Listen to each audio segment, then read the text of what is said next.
Историята, която ще ви разкажа, се е случила на един български професионален войник, рейнджерът Глазгол Рейнджеров от Горна Оряховица. Глазгол имал...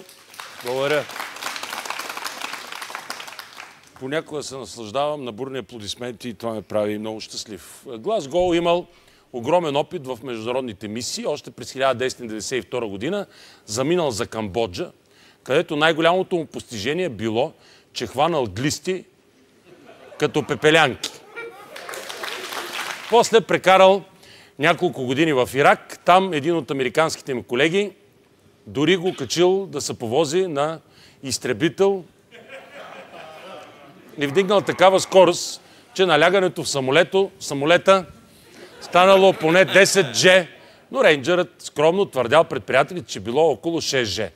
Следващата мисия на Глазгол Рейнджеров била в Афганистан, където за 3 години не се случило нищо особено, освен че дошла Елена Йончева и взела интервю от него.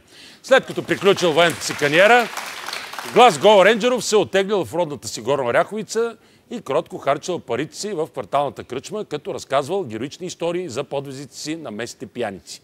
Бай Глазо, както го наричали приятелите му, обичал да черпи и само за няколко месеца похарчил всичките си спестявания, наложило се да търси поминък и се явил на интервю за работа в общината.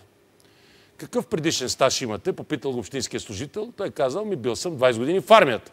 Камбоджа, Ирак, Афганистан, казал Бай Глазо. А някакви происшествия в армията имате ли? Продължил да въпросите общината. Да, казал Бай Глазо, ранявали се ме. Гръмна ми една мина.